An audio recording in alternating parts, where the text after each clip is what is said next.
अस्सलाम वालेकुम।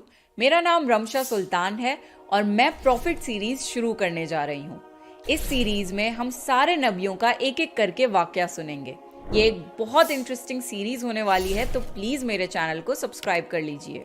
आज हम आदम अलैहिस्सलाम का वाकया सुनेंगे।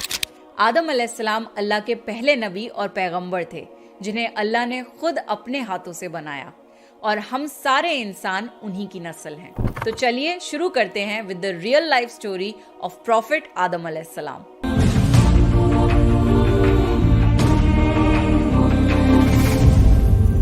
सूरह बकरा में अल्लाह ने आदम अलैहिस्सलाम का जिक्र किया है। जब अल्लाह ने इंसान की मखलूक को पैदा करने का इरादा किया तो अल्लाह ने फरिश्तों से फरमाया, मैं जमीन में अपना एक खलीफा बनाने वाला हूँ। फरिश्तों को लगा कि शायद उनकी इबादत में कोई कमी रह गई है, इसलिए अल्लाह ने नई मखलूक बनाने का इरादा किया है। फरिश्तों ने जिन्नों जैसी दूसरी मखलूक भी देखी थी जो ज्यादा अकल नहीं रखते थे और खून रेजी करते थे। फरिश्तों ने अल्लाह से कहा, ए अल्लाह, हम तेरी तस्बीह, हम्द और पाकी बयान करते हैं। क्या तू ऐसी मखलूक पैदा करेगा जो जमीन में फसाद करेगी और खून खराबा करेगी? इसके जवाब में अल्लाह ने फरमाया, जो मैं जानता हूँ वो तुम नहीं जानते। फरिश्तों ने आपस में कहा कि अल्लाह ताला जो भी मखलूक पैदा करेगा वो हमसे ज्यादा इल्म नहीं रख सकती। फिर अल्लाह ने आदम अलैहिस्सलाम को इल्म से नवाजा और उन्हें कुछ चीजों के नाम सिखा दिए। फिर अल्लाह ने आदम अलैहिस्सलाम को फरिश्तों के सामने पेश किया और फरिश्तों से फरमाया कि तुम बताओ इन चीजों के नाम अगर तुम सच्चे हो। फरिश्तों ने कहा कि हम उतना ही इल्म जानते हैं जितना तूने हमें सिखाया है, उसके सिवा हमें कुछ नहीं मालूम। फिर अल्लाह ताला ने फरमाया, ए आदम, तुम बता दो इनको इन चीजों के नाम। फिर जब आदम ने उन चीजों के नाम बता दिए तो अल्लाह ने फरिश्तों से फरमाया कि मैं ना कहता था कि मैं आसमानों और जमीन की पोशीदा चीजों को जानता हूँ। फिर अल्लाह ने फरिश्तों से फरमाया कि तुम आदम को सजदा करो, तो वो सब सजदे में गिर पड़े, मगर शैतान ने सजदा नहीं किया। अल्लाह ने फरमाया कि ए इब्लीस, तुझे क्या हुआ कि तू सजदा करने वालों के साथ शरीक ना हुआ? शैतान ने तकब्बुर में कहा कि मैं ऐसा नहीं हूँ कि इंसान को सजदा करूँ जिसे तूने खनखनाते हुए सड़े हुए गारे की मिट्टी से बनाया है। मैं उससे बेहतर हूँ। तूने मुझे आग से पैदा किया और उसे मिट्टी से पैदा किया है। अल्लाह ने शैतान से फरमाया, यहाँ से निकल जा, तू मरदूद है और तुझ पर कयामत के दिन तक लानत बरसेगी। शैतान ने कहा, मुझे कयामत तक मोहलत दे। अल्लाह ने फरमाया कि तुझको मोहलत है।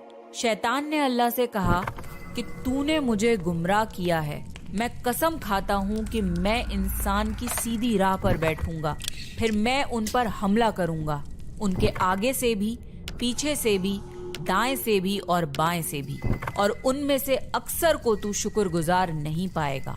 अल्लाह ने फरमाया, तू यहाँ से निकल जा जलीलो ख्वार।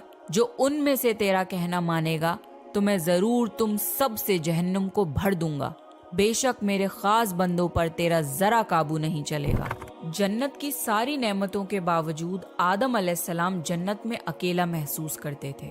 फिर अल्लाह ने हव्वा अलैहिस्सलाम को बनाया ताकि आदम अलैहिस्सलाम उनसे सुकून पा सकें। अल्लाह ने फरमाया, ए आदम, तुम और तुम्हारी बीवी जन्नत में रहो, फिर जिस जगह से चाहो तुम दोनों खाओ, लेकिन उस दरख्त के पास मत जाना वरना तुम जालिमों में से हो जाओगे। फिर शैतान ने उन दोनों के दिल में वसवसा डाला और कहने लगा, तुम्हारे रब ने तुम दोनों को इस दरख्त से इसलिए मना किया था कि तुम कहीं फरिश्ते ना बन जाओ या कहीं हमेशा जिंदा रहने वालों में ना हो जाओ। और शैतान ने कस्में तक खा ली कि वो उनका खैर ख्वाह है। बस मरदूद ने धोखा देकर उनको दरख्त की तरफ खींच ही लिया। जब हजरत आदम और हव्वा अलैहिस्सलाम ने दरख्त के फल को खा लिया तो उनके सतर की चीजें खुल गईं और वो दरख्तों के पत्तों को तोड़ तोड़ कर अपने ऊपर चिपकाने लगे और सतर छुपाने लगे।